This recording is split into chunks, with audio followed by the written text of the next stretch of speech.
سرسبز اس گلزار کے یہ پھول یہ عطار کے مردہ دلوں کو دے جلا ہادی ہے طلبگار کے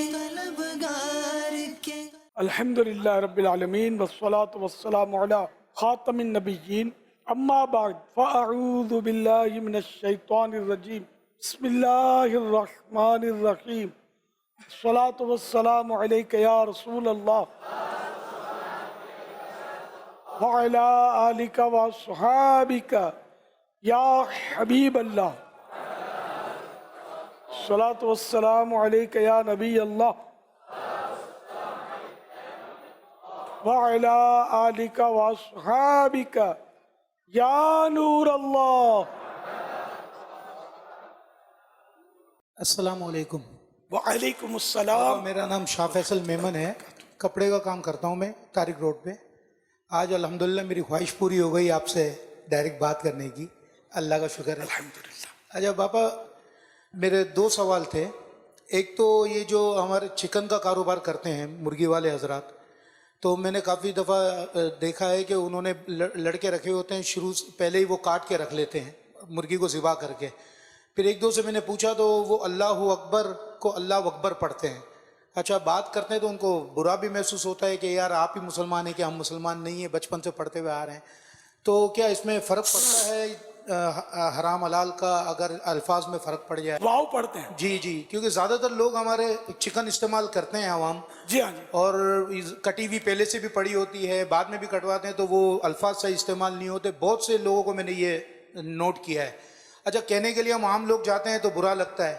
میری یہ گزارش ہے کہ اگر دعوت اسلامی کچھ اس پہ کام کرے کہ جا کے انہیں سمجھائے تو شاید فرق پڑے آپ نے انشاءاللہ. بتایا لڑائی کرتے ہیں جاتے ہیں تو مطلب برا لگتا ہے انہیں. یہی نا. یہ تو مولانا ہمارے دعوتی سے رہ جائیں، ان سے بھی لڑیں گے. یہ ہم بچپن سے ایسا کرتے ہیں. خیر، اب آپ کی بات درست ہے کہ جو ایسا کرتا ہو اور جس کو پتہ ہے ایسا کرتا ہے یعنی غلط کرتا ہے. ابھی تو یہ کہ یہ غیر واضح ہے کہ ہو سکتا ہے ہماری سمجھنے میں سننے میں بھی فرق آتا ہو، اور وہ بھی اپنی صحیح جگہ پر لڑ رہا ہو کہ میں یار صحیح تو پڑھتا ہوں، آپ کو سننے میں غلط آیا ہے. یہ بھی ایک پوسیبلٹی ہے.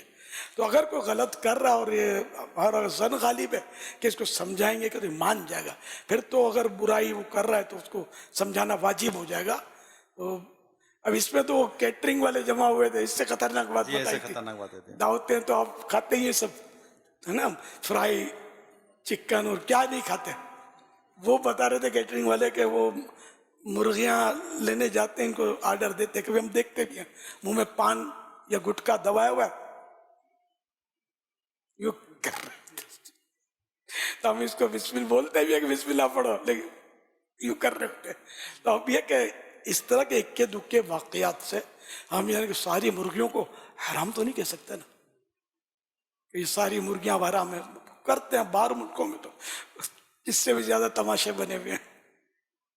اچھا حضرت، دوسرا سوال میرا یہ تھا کہ یہ جو مسجدوں میں بھی اور عام شارع پہ بھی یہ مافیا ہے فقیروں کا، گاڑیوں پہ بھی نوک کرتے ہیں، ایک ذہنی اذیت بھی ہوتی ہے. کبھی انسان کی سوچ میں ہو تو دل یہ بھی ہوتا ہے ان کو دھتکار دیا تو پھر اللہ کی اس میں آ جائیں گے. تو اس کے لیے کیا شرع حکم ہے؟ دینا چاہیے عام مافیا کو؟ جیسے پتہ ہے کہ یہ پروفیشنل بھکاری ہے، اس کو تو دینا جائز نہیں ہے. دیں گے تو گناہ گار ہوں گے، کیونکہ یہ گناہ کر رہا ہے، ہم اس کو گناہ میں مدد کر رہے ہیں دے کر. تو عام طور پہ یہ جو روڈوں پہ ایک کپڑا ہوتا ہے، اس سے یہ صاف کریں گے، پھر وہ اپنی مزدوری مانگیں گے. تو یہ بس ہے، مطلب یہ ان کو دیوا ہی نہیں. ویسے ان کو ہم دینا بند کر دیں گے نا تو یہ پھر محنت مزدوری کی طرف آئیں گے. یہ ایسے ڈرامہ باز ہوتے ہیں. جو کہ میرا ایک بڑا دلچسپ واقعہ، بہت پرانی بات ہے، آج سے کوئی 30-35 سال تو ہو گئے ہوں گے شاید اس وقت. اب میں چندہ دینے نکل جاتا تھا رمضانوں میں دعوت اسلامی کے لیے، اس سے پہلے بھی انجمن منائی تھی اس کے لیے. تو اب یہ دعوت اسلامی کا دور تھا، شاید یہ شروع ہو چکی تھی شاید. ایک دکان پر بیٹھا ہوا تھا میں اور میرا دوست تھا. تو وہ دوست وہ سمجھدار تھا ویسے. تو ایک آیا کر کے بڑی مسکین صورت کر کے،